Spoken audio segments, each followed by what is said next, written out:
Closed captioning for Ciao Italia was provided by a grant from the National Italian American Foundation. Ciao, I'm Marianne Esposito. And I'm Sal Scognamillo. Next time on Ciao Italia, classic desserts. Ciao, I'm Marianne Esposito, and welcome to Sicily. Quando si mette qua si può mangiare subito, sì? Sì. You are the best daughter-in-law ever. I've got a good teacher. Look at those. This is an old classic Italian recipe from home that every grandmother ever made. We're going to pour out all of this polenta. I love this man. He knows he's Italian. Toss it really well so that you coat everything nicely. Are you hungry? I'm sure you are. Right over the pork chops. Isn't that beautiful? Ciao! Funding for Ciao Italia was made possible by Mohegan Sun, a dining, shopping, and entertainment destination on the East Coast. Located off I-395 in Uncasville, Connecticut. Mohegan Sun, a world at play. They can try to copy your style, but they can't copy your taste. Prosciutto di Parma, for people who know better. In Norwich, we sure like to bake. It's the home of King Arthur flour, and we believe in baking with only the finest, all-natural ingredients.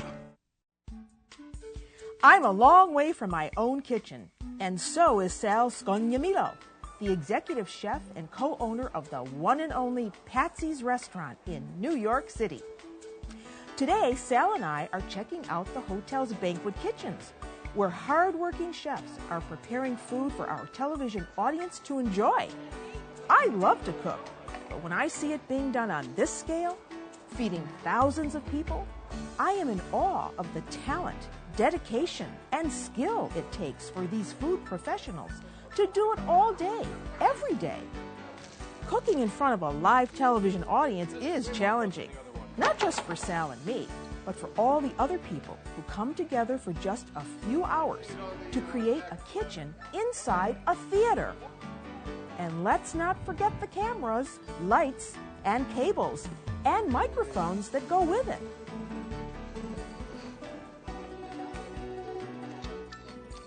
And did I mention the food? Sal's almost ready to go, and so am I. I hope we haven't forgotten anything. But even if we did, a good cook knows how to wing it, no matter where they're cooking.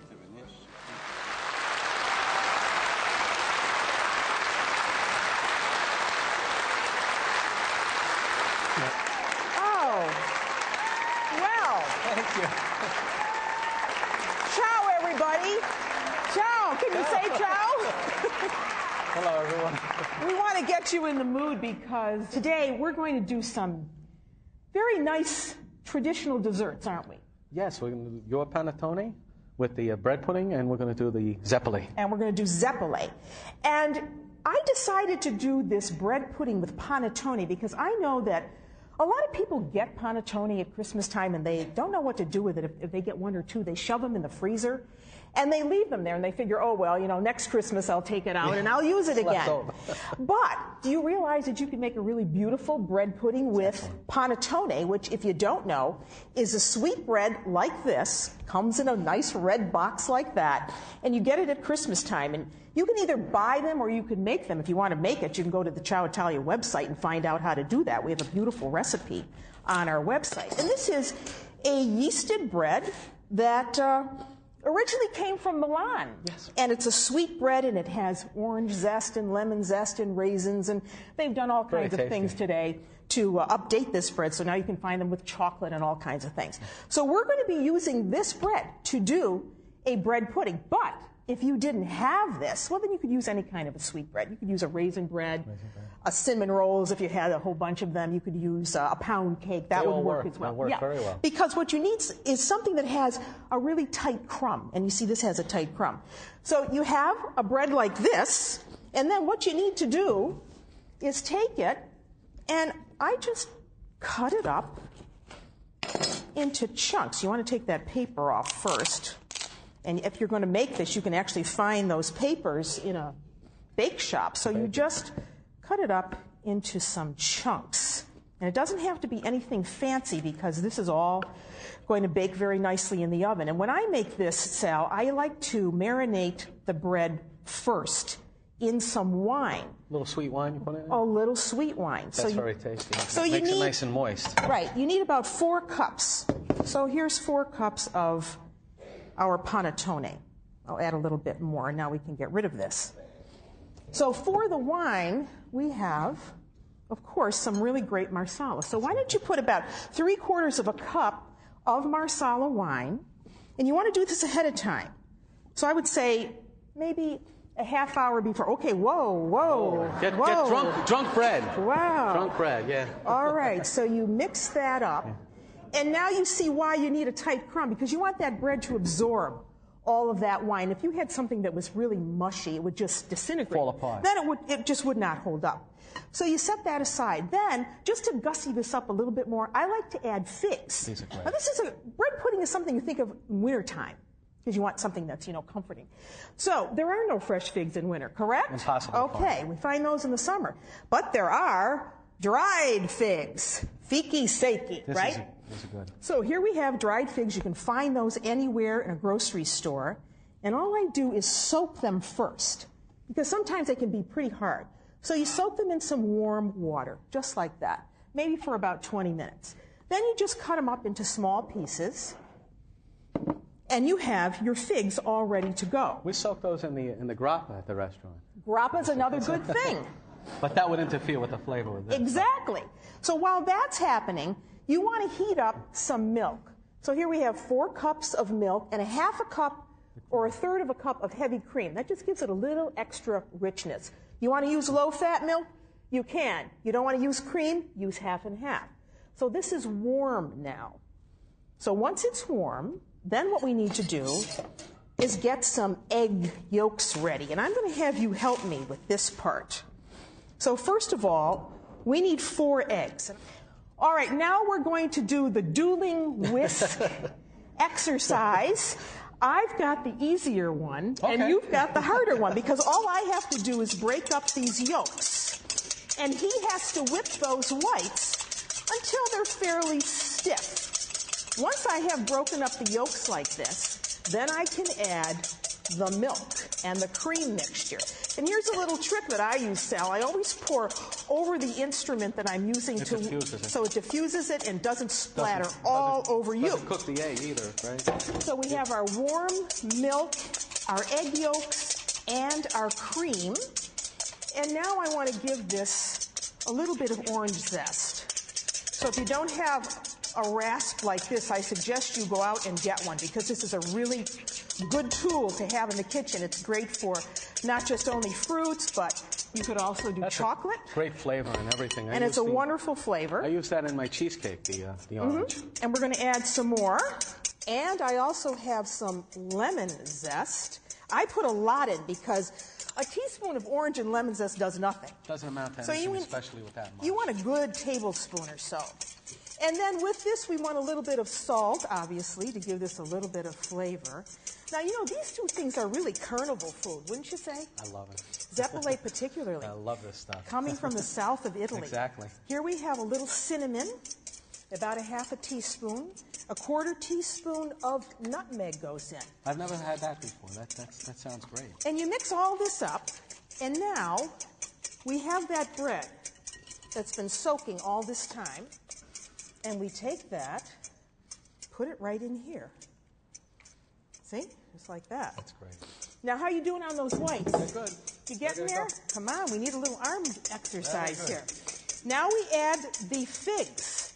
Does this sound good, folks, so far? That looks delicious. All right, now we have the figs. We mix all this together. You want a little more like this? A little bit, yes, they have to be a little thicker than that. Now, meanwhile, while Sal is getting those whites ready, we need to have a deep baking dish. So a 9 by 13 baking dish. We're going to put a little butter right in the bottom of the dish. And our oven is on, preheated at 325 degrees. We're going to cook this at a low temperature. All right, good. Sorry? All right, Ready to fold it now in? we want to put that in. You could put cranberries in this, dried cranberries or dried blueberries. It wouldn't be very Italian, but No. Hey, it's tasty, right? tasty. So now what we can do is just fold all this in. And what these egg whites are going to do is just lighten this batter ever so That looks much. great. All right, so now it goes right in there. And if you will do me the honors of opening the oven door, spread that out so it's nice and even. This is great served with just the way it is, but sometimes I like to add a little bit of whipped cream. So now we put this in the oven, and here is our water bath. So that's got to go right in. And now we gently shut that door. Isn't that rolling rack gorgeous? That's great. And about 40 minutes later, we're going to come back and check and see when a knife goes in there and just comes out a little bit wet, we're ready. Okay, that is how you do the bread pudding. That's fantastic. So how about on to Zeppeli? Zeppeli, we make these all the time at Patsy's. They're a very popular dish. And the most popular is Zeppeli di St. Giuseppe for St. Joseph's Day. And March 19th. March 19th. Yeah. And traditionally, the Zeppeli St. Giuseppe would be with a pastry cream. Mm-hmm.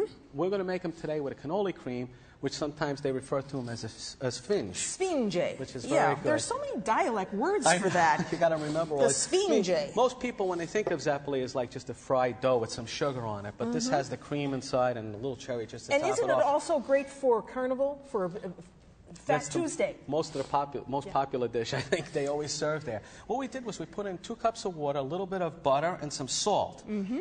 We got to get that up to a boil, and we have measured off. We have our oil heating here, right? That's at 350. It's a vegetable oil. So 350, not 375. Between 350 and 375. See, when you put one in, it's probably going to drop the temperature a little bit. But if you get too hot, it'll burn. It's a very fine balance between that. Okay. What am I doing? You're going to help me with this here. All right. We already have this almost ready to boil, and we have the flour. Now, when that comes to a boil, you want to put that in. Now, you could add a little baking soda if you like as well. That's fine. So this tells me we're making something like a cream puff. It's exactly a cream puff. Okay. My mother-in-law makes them the same way, but instead of frying them, she bakes them. We'll put it all at once. That seems like a lot of flour for that much liquid. It's 2 cups to 2 cups. And if you have to, you can always add a little more water. If it looks like it's too thick, you could always add a little more water, so it's not a problem before you take it off. And you just let that come into like a big ball and let it cook just a little bit in here. See, now that comes into a ball. And then what we're going to do is we're going to transfer it over here. Okay. I will attempt to turn off this. Let's see if you can do it. I did it. All right, so you're putting it right into the mixer. Right into the mixer. Now, you really could let it cool a little bit, but we'll hurry it along. Yeah, I think you really want it to cool a little bit because you don't want those eggs to curdle when you're putting them in. It would cook otherwise, but we'll just let it spin a little bit of cool on its own, just a little bit like that. And this will get you about 10 to 12 of the Zeppelis. Okay, so now you're going to add them one at a time. One at a time. If you do more than one, then it probably won't mix right. And the dough will come apart, and then it'll come back together. When it comes back together, you're ready to add the other eggs one at a time. And then just when I'm about done, I'll scrape the sides to make sure that everything mixes thoroughly. There we go. Back, see? Yeah. Oh, I dropped 2. Oh, boy, nobody No, saw it's okay. that, right? You didn't see that, right? Nobody saw But that. towards the end, it's okay. It's not as much of a problem. It will come together. I saw that. Yeah, right? We're going to have to take one of your stars away. There you go. We're out. We're out. That's it. So All I like right. to just scrape the Scrape side of the the sides bowl. down. That's important to make sure everything's all mixed in. You want to get it nice and thoroughly blended. Yeah. Now, isn't it true that once you make Zeppeli, though, you've got to eat them right away because they're not really good the next day? They don't stay well. Yeah. They don't stay well at all. No, not at all. All right, we got that part. If you would help me, please, we'll put it in the bag. You want to put some in a bag? Okay, so we're going to use a pastry bag with a star tip. All right. Here's my tip for this. I always like to put a bag in something. That way, you know, you're not trying to get the dough in. That's it's not true. flopping all over. It doesn't, and if it spills out, it goes right into there. So these you can find in any bake shop. You can use the disposable ones if you want to. Perfect. The plastic works good because it doesn't stick to it. Now, you're not going to put it all in at once, No, are you? Okay. No, it would be too much. We'll just put a little bit so we can show how we pipe it. All right, this is good. So you have squares. Why do you have squares? Well, this way I can make the circle, the pasta dough. I'm Okay, just so going to you put a little wet? more oil. So we put the oil right on it, so this makes it much easier to slide. You could use flour as well, whatever you're more comfortable with. And it's just plain wax paper. Okay, good. Thank you. Now we pipe. Pipe them out. See, when it's still warm like this and fresh, it's so easy. It's easy to pipe them. And I like to, just a little secret, to push it down like that. You put With a little bit of water? Oil or water. Or oil. It's a good idea. Now, could you make them whole instead of just donut shaped? Of course. Yeah. Of course. It's just, I've seen them both ways. This is the traditional way that my grandfather, Patsy, taught me. And where was he from? Grandma and Grandpa were both from Naples. Naples. Yes. Southern Italy. Well, then we must be cousins. We have to be. All right, so, because that's where half my family's from. All right, now. The one thing that you have to important, don't overcrowd the pan like anything else. When you put something in, it will cool off the oil. Just be careful with these. They just, supposed to slide right off like that. And they do. We'll put 3 in. I think that's fine for the amount of oil that we have. And these are going to cook just till they're golden brown. Golden brown. 7-8 minutes. Now we're going to make the filling. Like I mentioned before, we're making like a cannoli cream filling. Yes. You can make a regular traditional crema pasticcera, pastry cream with the eggs, sugar, and flour, and then that would be considered a real, like a Zeppeli St. Giuseppe. But with this way, it's more like a sphinge. Okay. So I'm just going to come around. A sphinge. You mean sphinge? Sphinge. You're better than me pronouncing, that's for sure. Okay. We have some ricotta, regular ricotta. If it's a little wet, you might want to hang it in a cheesecloth so it's not too liquidy. But this is nice, this ricotta. Some regular sugar. So for 24 of these that you usually would get out of a recipe, you need what, a pound and a half or so of the ricotta? This would be more like 3 pounds. 3 pounds? Two You're and a really half, going to two fill and a half. We really like to fill them up. All right. All right, now we're getting some color. Now we're getting All right, so back to this. We have a little bit of vanilla. See? We have Sugar. our ricotta. Ricotta. Zucchero, sugar. And now... The last minute we put in the chocolate chips. I like to use the mini chocolate chips. Mainly also, they look good and they pass through the pastry bag. Too big, they'll get stuck, of course. Yeah, they're small if you're using a tip. These are little ones. ones. You want that to go through. And like I said, if it's in the machine, put the chips the last second, because if not, the machine will break Now, you know where pieces. this idea of the chips and the came from, don't you? You have to tell me that one. I'm going to tell you. You know that the Spaniards were in Sicily, and they introduced chocolate. Did they? And the Arabs introduced sugar. No. And the ricotta cheese was already there because you've got sheep all over Sicily. You see that? So you see how that comes together? learn something new every You learn day. something new every day about the I like history that. of food. All right, how are we doing? I think. All right, they're golden. Should I take them out? I think they're ready to go. All right, so with a slotted spoon, they look nice and fluffy. Aren't they nice and light? Look how nice. You could even just like that. You don't even need to fill them. Exactly. Exactly. Okay. Even maybe a little powdered sugar and you're done. And I know that your sons, who I was talking to earlier, Joseph and Peter, they really like these. Yes. They're lucky to have a dad who can cook like this.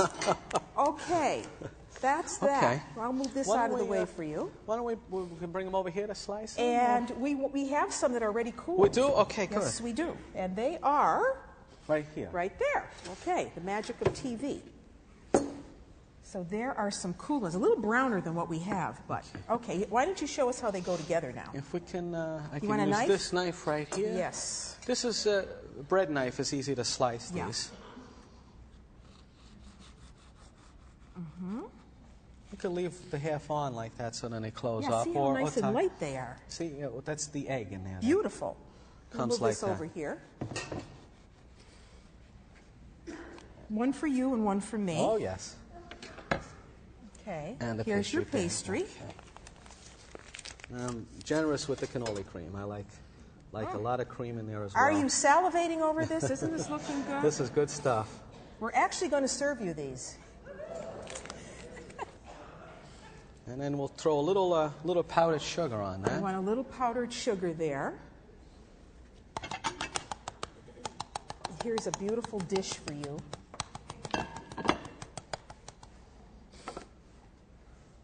And just the crowning touch right there, a little cherry they look right there. so professional. Aren't they nice? They really do, yes. Thank you.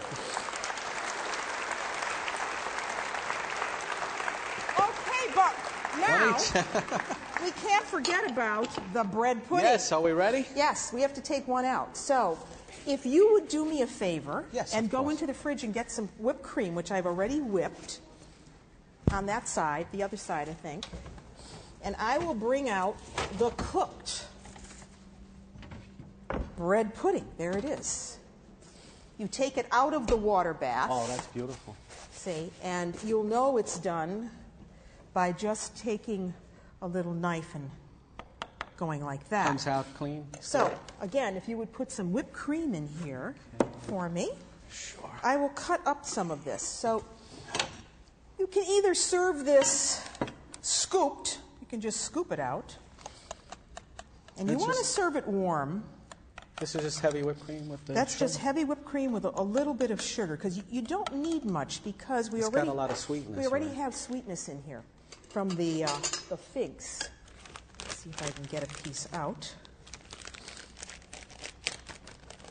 Wow, that looks Very great. nice and fluffy. Now, if you would just pipe some whipped cream on that. A little whipped cream. And then It's wonderful. Take a fig. Oh, look at that. Put it there. Little minta. A little mint. Beautiful. Stick it there. A little bit of, where did our powdered sugar go? Right there. And out of bread, you have created Look at fantasy. That's beautiful. So, Very nice. Very nice. Very nice. Can't wait to try it. we should taste this. Please. So here's a fork for you. Thank you. And let's have a little taste, because after all, we are the cooks. Wow. That's delicious. That's darn good. That is delicious. Now the Zeppeli. I don't know how we're going to eat I that think we're one. going to have to cut it. We're going to have to cut it. I think what we need... We have a little knife here. No, forget the knife. Just take She it. wants to do the whole thing.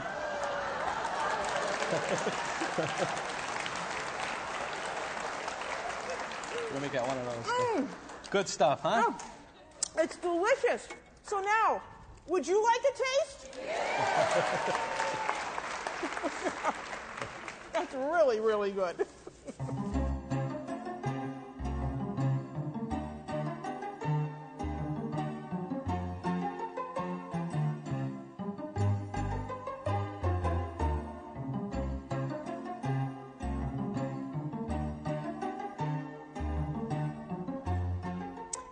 Sal, the next time I come to Patsy's, I'm going to be ordering Zeppeli.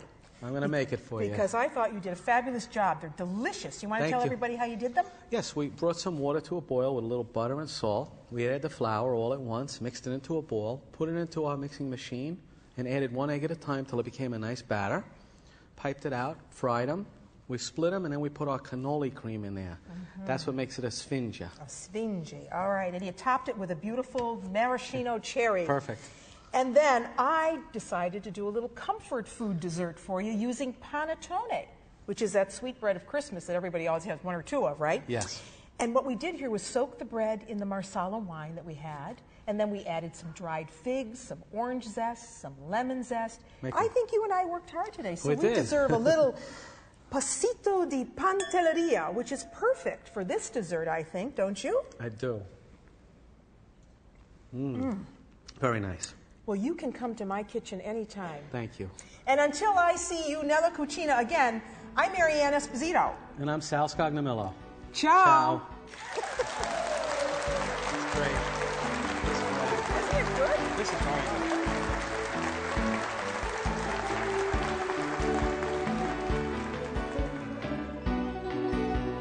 Enjoy more of Marianne's authentic regional Italian recipes in Ciao Italia, slow and easy. Casseroles, braises, lasagnas, stews, and more. It's fully illustrated, autographed by Marianne, available on the web or at this number. Learn more about the culture and cuisine of Italy's many regions by visiting Marianne at her website, where video streaming is available, as well as cookbooks, stories, recipes, and more.